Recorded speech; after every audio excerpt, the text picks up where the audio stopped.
السلام عليكم اخواتي، نتمنى تكونوا بخير وصحه وعافيه ويلقاكم هذا الفيديو في احسن الاحوال ان شاء الله. صحه فطوركم، صحه رمضانكم. اليوم حضرت معكم حلوه تاع القطايف، تجي بزاف شابه وبنينه واقتصاديه وجايه بريستيج. شوفوا الشكل تاعها كيفاش شباب. يعني هاد الحلوى نديروها يعني سهرة رمضان، ونديروها تاني نهار العيد ان شاء الله، نضيفوها مع الحلويات نتاعنا. كما قلت لكم حلوى اقتصاديه وما فيهاش صوالح بزاف. نروحوا مباشره نشوفوا المكونات نتاعها. اذا هنا عندي القطايف، عندي هنا كميه تاع هاد الكاوكاو، ما غاديش نديرها كاع، غادي نستعمل القليل منها فقط. عندي هذاك الكاوكاو بالكشور تاعه، كنت حمصته وطحنته. يعني القطايف هادو هما لا مارك اللي استعملتها، لا مارك جدتي، يعني لا مارك رائعه بزاف. وانتوما كل وحده تستعمل النوعيه اللي تفضلها. دونك هنايا قلت لكم حمصت الكاوكاو وطحنته. عندي تاني كاس ونص تاع سمن راني مذوباته، عندي ملعقه صغيره تاع لافاني، وعندي ملعقه كبيره تاع السكر، وعندي اغوم تاع الماء الزهر. اذا اول حاجه القطايف هادو نحكموهم كما راكم تشوفوا، نفتوهم غايه، يعني تقعدوا تقطعوا فيهم بيديكم يعني حتى اللي تردوهم صغار هكا بهذا الشكل بهذه الطريقه. يعني حلوه رائعه بزاف بزاف وبنتها تاني شابه. اذا هنا بعد ما قطعت كاع القطايف هذوك ندير عليهم كميه تاع السمن، يعني ندير حوالي كاس سمن، الكاس اللي مداري نعبر به. دونك نديره ونقعد نقلب فيها كيما هكا، تقعدوا تخلطوا فيها حتى اللي تغطوا كاع القطايف تاعكم بالسمن. بون هنايا السمن يعطيها هذيك لا كولور دوغي، وتاني يخطريها يعني تجي طريه وتجي شابه. بعد ما درت لها كاع هذوك السمن نوخرها على جهه، نحكم هذاك الكاوكاو، درت فيه السكر ودرت فيه لافاني وندير فيه الاغوم تاع المزهر ونخلطه مليح بالملعقه كما راكم تشوفوا هكا. يعني هنا واحد الريحه ما شاء الله راهي فيه. انا هنا عندي هذا المول، يعني هاد المول تاع المادلين تاع كاب كيك وكاع، غادي ندير فيه هادوك القطايف، يعني تجي سهله. اللي ما عندهاش هاد السني تنجم دير في هادوك لي مول تاع لي طارتولات، دير فيهم تاني يجوا فيهم غير كيف كيف. دونك هنايا ندير فيها كاع السمن كما راكم تشوفوا، نديروا طبقه تاع السمن من تحت باش كي نحطوا القطايف تاعنا وندخلوهم في الفور يعني يدوا هذيك لا كولور دوغي. من بعدها نبدا نعمر في القطايف، يعني ندي كمشه هكا كما راكم تشوفوا وتهودوها هكا بصباعاتكم كما راني ندير هكا. شوفوا تهودوها كاع هكا باسكو غادي نزيدو الطبقه تاع الكاوكاو ونزيدو فوقها طبقه تاع القطايف هكا. نبدا نعمر فيهم،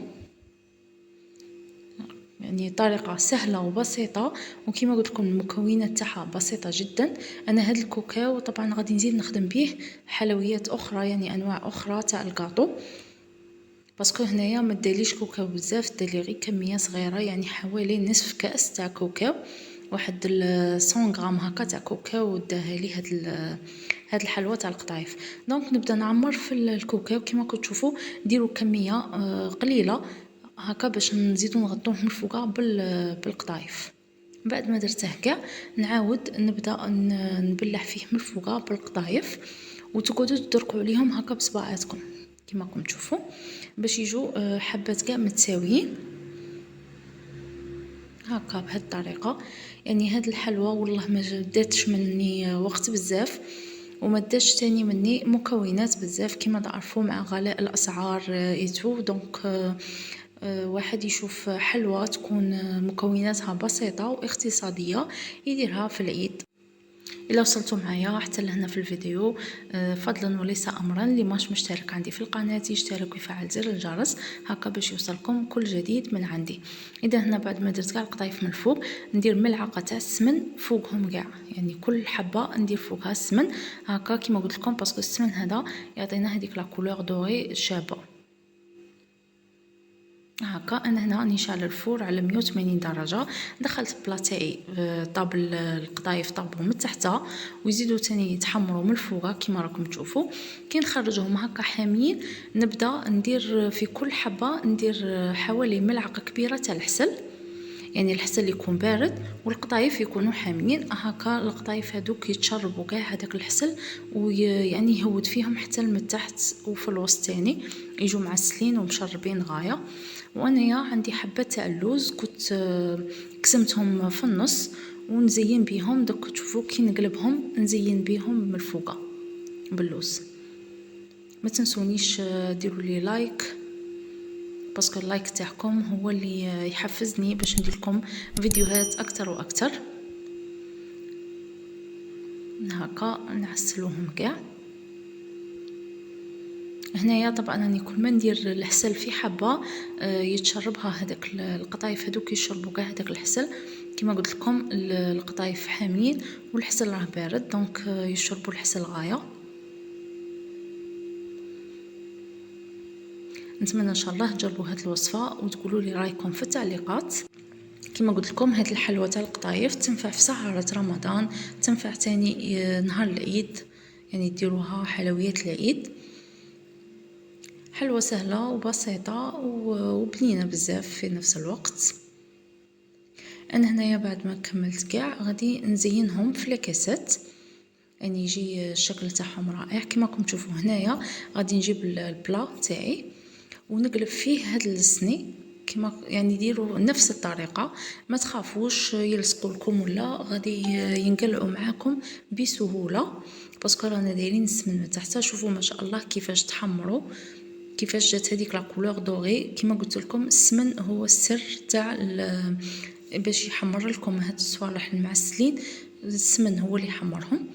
هنايا غادي نزينهم باللوز كما قلت لكم اللي كنت قسمت الحبه في النص، يعني عسلته درت له الحسل هكا باش يلصق في الحبه تاع القطايف. نزين به كاع الحبات اللي عندنا. هنا نتوما في التزيين لكم حريه الاختيار، تبغوا ديروا كوكاو يكون عندكم كوكاو ديروه، تبغوا غير هذوك الورد الاصطناعي تاع الحلوى اللي نديروا في الحلوى تاني يجي غايه، يجي شباب من فوقه. يعني اي حاجه تبغوا تزينوا بها تكون متوفره عندكم في المنزل زينوا بها. المهم حلوى تاع القطايف هذه كما قلت لكم حلوى اقتصاديه 100% وتجي بنينه بزاف. هكا بعد ما زينتها كاع باللوز دروك غادي نديرهم في لاكاسات هكا بهذه الطريقه. انا عندي هاد لاكاسات بويدين يعني كانوا عندي من قبل، دونك غادي نزين فيهم القطايف نتاعنا. شوفوا ما شاء الله كيفاش جا الشكل تاعهم، يعني شكل رائع بزاف. هكا دونك انايا نزين كاع الحبات تاع القطايف اللي عندي نديرهم كاع في الكاسات ونشوفوهم في الاخير يعني في صحن التقديم. هكا نزينوهم كاع. نتمنى ان شاء الله تعجبكم هذه الوصفه. ها هو الشكل النهائي نتاعهم. شوفوا ما شاء الله كيفاش جاو، يعني شكلا ومذاقا، يعني مام الكو تاعهم جا شباب بزاف. شوفوا هنا غادي نفتح معكم الحبه وتشوفوها يعني من البرا كروستيونت وتشوفوا من الداخل ما شاء الله. شوفوا كيفاش جات طريه ومن برا يعني هذوك القطايف جاو مقرمشين. شوفوا كي نقسمها كيفاش طريه ما شاء الله. نتمنى ان شاء الله تجربوا هذه الوصفه وتعجبكم. ما تنسونيش باللايك والى اللقاء في فيديو قادم ان شاء الله.